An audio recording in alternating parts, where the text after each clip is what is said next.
What would you do if the man who brought the devastating news of your fiancé's tragic death on the battlefield was the exact same man who offered to marry you before your tears even dried? Was it honor, a sacred promise, or an elaborate, sinister deception from the very start? The cold, driving rain battered the glass of 42 Grosvenor Square on the evening of October 14th, 1813. Lady Rosalind Harrington stood by the heavy velvet drapes, her breath fogging the window pane as she watched the gas lamps flicker on the wet London cobblestones. She was 21, the only daughter of the Earl of Pembroke, and she was waiting for a letter. Or better yet, the sound of familiar carriage wheels. Her fiancé, Captain Thomas Linfield of the 95th Rifles, had been fighting in the Peninsular War for 14 agonizing months. Thomas was everything the ton, high society, admired, wildly handsome, unfailingly charismatic, and heir to a modest but respectable fortune in Kent. He had promised to return to her before the first snow fell, but the carriage that finally pulled up to the Harrington estate did not bear the familiar crest of the Linfield family. It was a massive, imposing, black-lacquered coach, drawn by 4 midnight dark Andalusians. The coat of arms emblazoned on its door belonged to one of the most feared and powerful men in England, Nathaniel Blackwood, the 9th Duke of Ashbourne. Known in whispered circles as the Iron Duke of the North, Nathaniel was Thomas's commanding officer and, surprisingly, his oldest friend.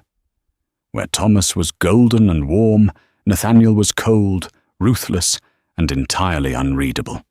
He rarely descended upon London society, preferring the harsh, isolated moors of his Yorkshire estate. When the heavy oak doors of the Harrington townhouse swung open, Rosalind's heart plummeted. The Duke stood in the foyer, his dark greatcoat soaked with rain, his broad shoulders casting a long, terrifying shadow over the marble floor. In his gloved hands he held a small, polished mahogany box. "Your Grace," Rosalind whispered, the blood draining from her face. She didn't need to ask. The solemn, hollow look in the Duke's dark eyes said everything her soul was desperately praying not to hear. "Lady Rosalind," Nathaniel's voice was a low, gravelly baritone that seemed to vibrate through the floorboards. He did not offer empty platitudes. He did not bow. He simply stepped forward and placed the wooden box onto the entry table. "It is with the heaviest of burdens that I must inform you. Captain Thomas Linfield fell at the Battle of Vittoria. He died with honor, and he died with your name on his lips." The room spun. The sounds of the torrential rain outside faded into a high-pitched ringing. Rosalind reached out with trembling fingers and unlatched the box. Inside lay Thomas's silver pocket watch. The glass cracked, the hands frozen forever at 3:15, his brass regiment buttons, and a single piece of parchment, heavily stained with dried, dark blood. The grief was immediate and suffocating, but in the ruthless world of 19th century London, grief was a luxury the Harrington family could not afford. You see, what society did not know, what Thomas had promised to fix upon his return, was that Rosalind's father, Lord Reginald Harrington, was entirely, irredeemably ruined. He had gambled away the family's estate at White's Club on St. James's Street. The Harringtons were drowning in debt, and their primary creditor was none other than Lord Alistair Cavendish. Cavendish was a man of immense wealth and repulsive character. He had long coveted Rosalind, viewing her as a beautiful, aristocratic prize to buy with his newly minted industrial fortune. Thomas's wealth was supposed to pay off the Earl's debts and save Rosalind from Cavendish's vile grasp. With Thomas dead on the bloody fields of Spain, Rosalind was not just a grieving fiancé. She was collateral. Within 3 days of the Duke's grim visit, the wolves arrived at Grosvenor Square, Alistair Cavendish sat in the Harrington drawing-room, swirling a snifter of brandy, a predatory smile stretching across his face as he laid the promissory notes on the table. "The sum is £40,000, Lord Pembroke," Cavendish sneered, looking directly at Rosalind, who sat rigidly in her morning gown. "Payable by the end of the month, unless, of course, an alternative arrangement can be reached. A union between our houses would forgive all debts. Instantly." Rosalind's father, a broken, weak man, wept into his hands. Rosalind stared at Cavendish, nausea twisting in her stomach. She was trapped. She had lost the love of her life. And now she was to be sold to a monster to keep her family out of the horrors of Fleet Prison. She had exactly 4 days to accept Cavendish's proposal, and the walls were rapidly closing in. The morning of Thomas's memorial service was bitterly cold, the sky a bruised, unforgiving grey. The service at St. George's, Hanover Square, was sparsely attended, the tragedy of the war having dulled society's capacity for public mourning. Rosalind stood near the empty casket. Thomas's body had been buried in Spain, her veil concealing her tear-stained cheeks. Across the aisle stood Nathaniel Blackwood. He wore full military dress, the gold braiding stark against the dark wool, his posture as rigid as a statue. Not once did he look away from the altar, yet Rosalind could feel the sheer, overwhelming weight of his presence. As the service concluded and the mourners dispersed, Cavendish slithered to Rosalind's side, gripping her elbow a little too tightly. "I shall call upon your father tomorrow morning to draw up the marriage settlements, my dear. Do wear something a little more cheerful." Before Rosalind could recoil, a shadow fell over them. "Remove your hand from her, Cavendish." It was a quiet command, barely above a whisper, yet it possessed the lethal edge of a drawn blade. The Duke of Ashbourne stepped between them. Cavendish, a bully who preyed on the weak, blanched at the sight of the towering, war-hardened Duke. He released Rosalind instantly, muttering a hasty excuse before scurrying out of the church. "Walk with me, Lady Rosalind," Nathaniel said, offering his arm. It was not a request.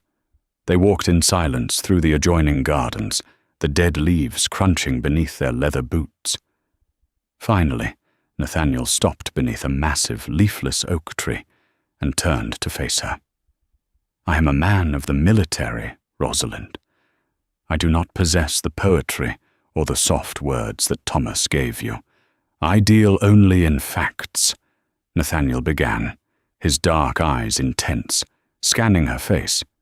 "The fact is, your father is ruined. Cavendish intends to claim you as payment for those debts, and I know you would rather throw yourself into the Thames than share a bed with him." Rosalind gasped, offended by his bluntness. "My family's affairs are none of your concern, Your Grace." "They became my concern the moment Thomas took a French musket ball to the chest," Nathaniel replied, his voice dropping, tight with restrained emotion. "I knelt in the mud of Vittoria as he bled to death. His final breath was spent making me swear an oath. He knew of your father's debts. He knew of Cavendish. He made me promise, on my life, my honour, and my title, that I would protect you, that I would ensure you were never given to that man." Rosalind stared at him, her heart pounding against her ribs. "And how do you propose to do that? Will you simply pay my father's debts out of charity?" "No," Nathaniel said coldly.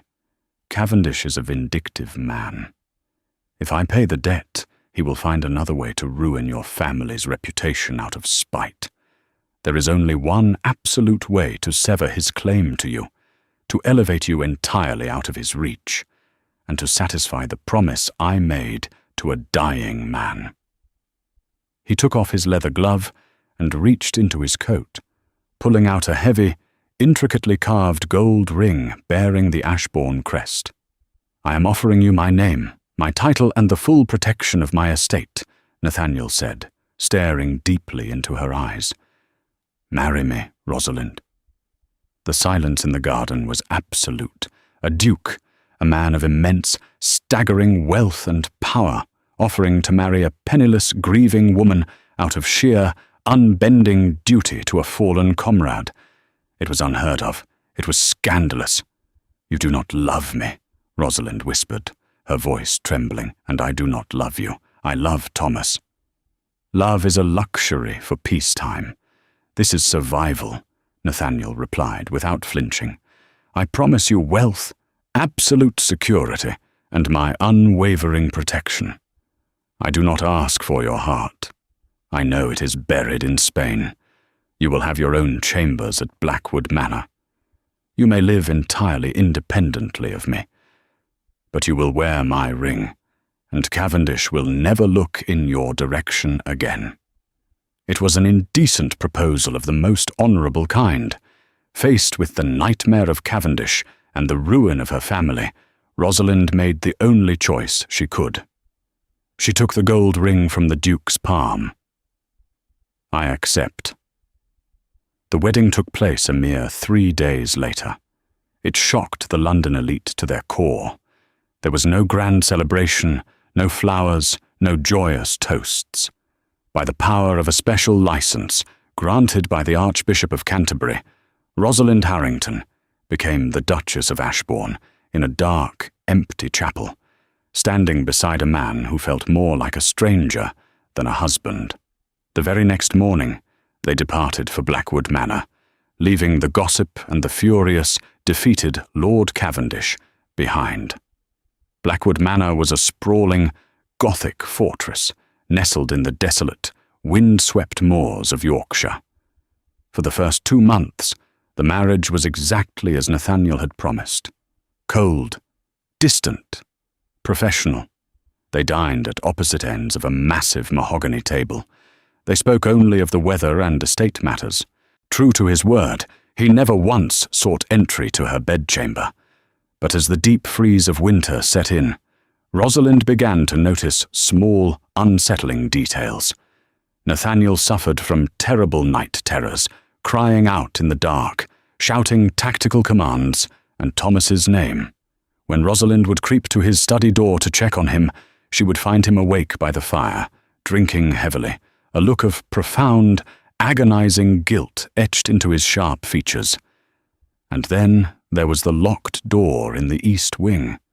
Mrs. Higgins, the stern, tight-lipped housekeeper, had explicitly warned Rosalind that the Duke's private wartime study was strictly forbidden to everyone. But curiosity and a nagging, unexplainable instinct gnawed at Rosalind. Why did the Duke look at her not just with duty, but with a deeply buried, torturous sorrow?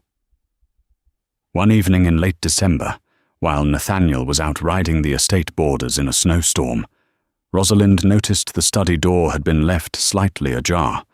A single candle flickered on the massive oak desk inside. Unable to stop herself, she slipped into the room. It smelled of tobacco, old leather, and gun oil. The walls were lined with maps of the Iberian Peninsula, dotted with red and black pins. She walked toward the desk. Lying open was a leather-bound ledger, the Duke's personal military journal. Rosalind's eyes darted across the pages, drawn to the entry dated October 1st, 1813, the week before Nathaniel had arrived at her door. But it wasn't the journal that made her blood run cold. It was what lay partially hidden beneath it. A letter, written on familiar, heavy cream paper. It was addressed to Nathaniel. Rosalind's hands shook violently as she pulled the letter free. The handwriting was unmistakable. The looped Y's, the sharp tits. It was Thomas's handwriting. She quickly checked the date at the top of the parchment, expecting it to be a final letter written before the Battle of Vittoria. But as her eyes focused on the ink, the breath was completely knocked from her lungs. The letter was dated November 12th, 1813. A full month after Nathaniel Blackwood had looked her in the eye and told her Thomas was dead. Are you ready to find out the truth behind the Duke's deception? Let me know below. The heavy cream parchment rattled like dry leaves in Rosalind's trembling hands.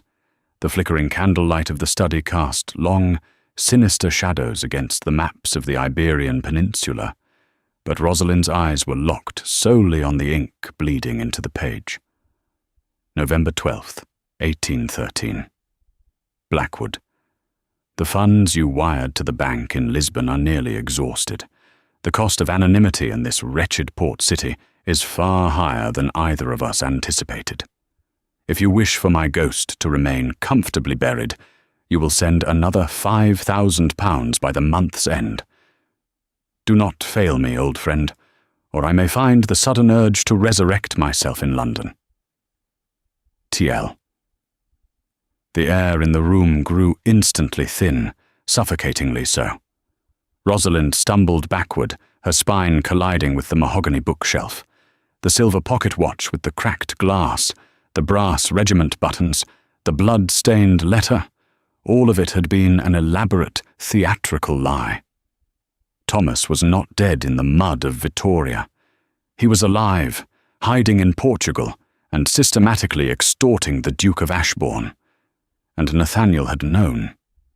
He had looked into her eyes, watched her weep over an empty mahogany box, and then ruthlessly bound her to him in a loveless marriage.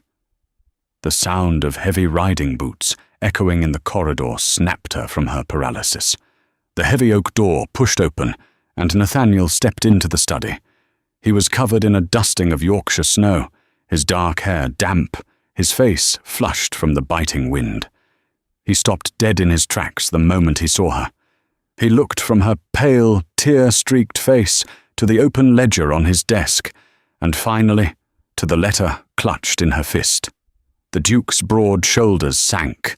The impenetrable iron facade he wore like armor cracked, revealing a profound, deeply buried exhaustion. He didn't shout. He didn't demand she leave his private sanctum. He simply closed the door behind him and locked it. How long? Rosalind's voice was a violent, jagged whisper. How long have you been paying for the silence of a dead man? Since August, Nathaniel replied softly. He walked over to the hearth, not looking at her, and stirred the dying embers with an iron poker until the flames roared back to life. You lied to me, she breathed, the betrayal slicing through her chest like a cavalry saber. You stood in my father's house. You watched my heart break into 1,000 unfixable pieces, and you lied. Why? To steal me for yourself? Was this some twisted game to claim Thomas's bride? Nathaniel spun around, his dark eyes flashing with a sudden, fierce intensity that made her flinch. Do you truly believe that of me, Rosalind? Do you think I desired to chain myself to a woman who loathes the very sight of me? Then explain it, she screamed, hurling the letter onto the Persian rug between them. Explain why my fiancé is extorting my husband from a brothel in Lisbon. Nathaniel stared at the fallen letter for a long, agonizing moment. Then he crossed the room, poured a heavy measure of amber whiskey into a crystal glass, and downed it in one swallow. The Battle of Vittoria was a slaughter, Nathaniel began, his voice gravelly, stripped of all emotion. Lord Wellington had ordered General Picton's division to press the French centre. The 95th Rifles were sent into the thickest part of the fighting. It was chaos. Grape shot and musket fire tearing through the ranks. In the heat of the advance, the regimental pay chest, carrying £20,000 in gold, was left vulnerable. He looked up, meeting her eyes. Thomas did not fall leading a charge, Rosalind. When the French artillery opened fire on our flank, he broke. He didn't just flee the line. He abandoned his men, cracked open the pay chest, filled his saddlebags with the king's gold, and rode south. Rosalind shook her head violently, pressing her hands to her ears. No, Thomas was an honourable man. He was a hero. He wouldn't. He was a coward, Nathaniel cut in, his tone leaving absolutely no room for debate. He stole the funds meant to pay the very men bleeding in the dirt, intending to use the gold to pay off Lord Cavendish and save his own skin. It was high treason, desertion in the face of the enemy. If Wellington's provosts had caught him, he would have been court-martialed and executed by firing squad before sunset. His family's name would have been entirely disgraced. And you, Nathaniel took a slow step toward her. You would have been known as the woman betrothed to a traitor. Tears streamed down Rosalind's face as the golden, perfect image of Thomas Linfield shattered into dust. I tracked him down 2 days later, Nathaniel continued, his voice dropping to a harsh whisper. I found him hiding in a tavern in San Sebastian, terrified and drunk. By all laws of the British Army, I should have drawn my pistol and shot him where he stood. But he was my friend. And he wept, Rosalind. He fell to his knees and begged for his life. He told me about Cavendish. He told me that if he died a traitor, you would be sold to a monster to settle the Harrington debts. Nathaniel closed his eyes, the memory clearly tormenting him. So I made a choice, a treasonous, damning choice. I let him go. I gave him passage to Lisbon and told him he was to vanish from the face of the earth, never to return to England. I took the blood of a fallen soldier, stained that parchment, and smashed his watch. I returned to camp and reported Captain Linfield killed in action. I preserved his family's honour. I preserved your memory of him. And Cavendish? She whispered, her voice breaking. When I returned to London and saw that Cavendish was moving to claim you anyway, I knew Thomas's fake death hadn't protected you at all, Nathaniel said, stepping agonizingly close to her. I couldn't just pay Cavendish off. Thomas had stolen the very funds I would have used, and using my own money would have raised suspicion from the War Office. The only permanent, legally binding way to sever Cavendish's claim was to make you a duchess, to place you behind the walls of Ashbourne, where no man could ever touch you. Rosalind stared up at the towering, fearsome Duke of Ashbourne. He hadn't stolen her life. He had destroyed his own spotless honour, committed treason against the crown, and bound himself to a bitter, grieving woman, all to protect her from the crushing reality of Thomas's cowardice. And the blackmail? She asked, her voice softening. Thomas knows I cannot report him without exposing my own complicity in his escape, Nathaniel said bitterly. If the Horse Guards discover I faked an officer's death and covered up the theft of the king's gold, I will be stripped of my title and hanged at the Tower.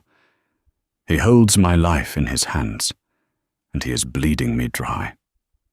Rosalind looked at the man she had treated with such cold indifference for the past 2 months. She saw the heavy bags beneath his eyes, the sheer weight of the world resting on his broad shoulders. He had suffered in absolute silence, absorbing her anger and her grief, never once defending himself.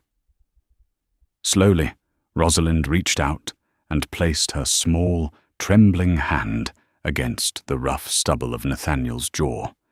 He stiffened at the contact, his breath catching in his throat.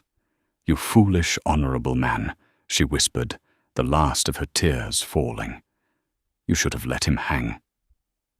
The harsh, unforgiving winter dragged into February of 1814.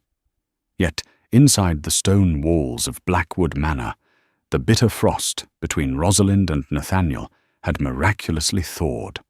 The vast halls no longer felt like a prison. Evenings once spent in icy, resentful silence were now warmed by shared fires, quiet conversations, and a fragile, deeply earned understanding. They were two survivors bound by a dark secret, slowly learning to navigate the ashes of a devastating lie. But ghosts, especially those buried alive, rarely stay in their graves. It happened on the night of Yorkshire's most violent blizzard. The wind shrieked like a wounded animal, rattling the heavy window panes. Nathaniel was reading by the hearth when a frantic, desperate pounding echoed from the foyer. Moments later, the drawing-room doors swung open. Standing in the threshold, shivering violently beneath a snow-caked travelling cloak, was a ghost. He was shockingly thin, his once golden hair matted, his eyes darting with feverish desperation. Rosalind's blood turned to ice. It was Thomas Linfield. Nathaniel was on his feet instantly. His hand instinctively reached for the cavalry sabre mounted above the mantel. His jaw clenched so hard, his teeth threatened to shatter. "Blackwood," Thomas rasped, leaving a trail of muddy slush on the carpets. He looked past the Duke, a sickening, yellowed smile stretching across his face as he spotted Rosalind. And my beautiful, grieving Rosalind, or should I say, Your Grace. You swore an oath never to set foot on English soil, Nathaniel warned, his voice a lethal, low rumble. Give me one reason I shouldn't throw you back into the blizzard to freeze. Thomas let out a sharp, barking laugh. Because I have left a sworn letter with a London solicitor, addressed to Lord Bathurst at the War Office. If I do not return with £100,000 by week's end, the Crown will learn exactly how the great hero of Victoria aided a deserter and stole my fiancé while I rotted in exile. You are a monster, Rosalind breathed, stepping out from the shadows. The golden boy she had wept for was gone. Only a pathetic, greedy stranger remained. I am a survivor, Thomas sneered. Pay me, Blackwood, or I burn your life to the ground. They will strip your title, and Rosalind will be the wife of a convicted traitor. Nathaniel stepped perfectly between them, an impenetrable shield. I will face the firing squad before I am bled by a coward. Go to the War Office. You get nothing. Thomas's eyes widened in sheer panic. But before he could speak, Rosalind stepped forward. Her posture was forged steel. In her hands, she clutched the bundle of Thomas's extortion letters. Do you think the Crown will simply thank you? Rosalind asked, her voice ringing with aristocratic authority. You deserted your men. You stole the king's gold. The moment you show your face, you will be thrown into Newgate prison. It is my word against his, Thomas spat. It is your word against a duke, Rosalind countered coldly. And I would gladly swear on a stack of Bibles that you are a traitor. With a swift, deliberate motion, she tossed the extortion letters directly into the roaring flames. The parchment blackened and turned to ash instantly. Now, she commanded, eyes blazing. Leave my house before I have the gamekeeper hunt you down.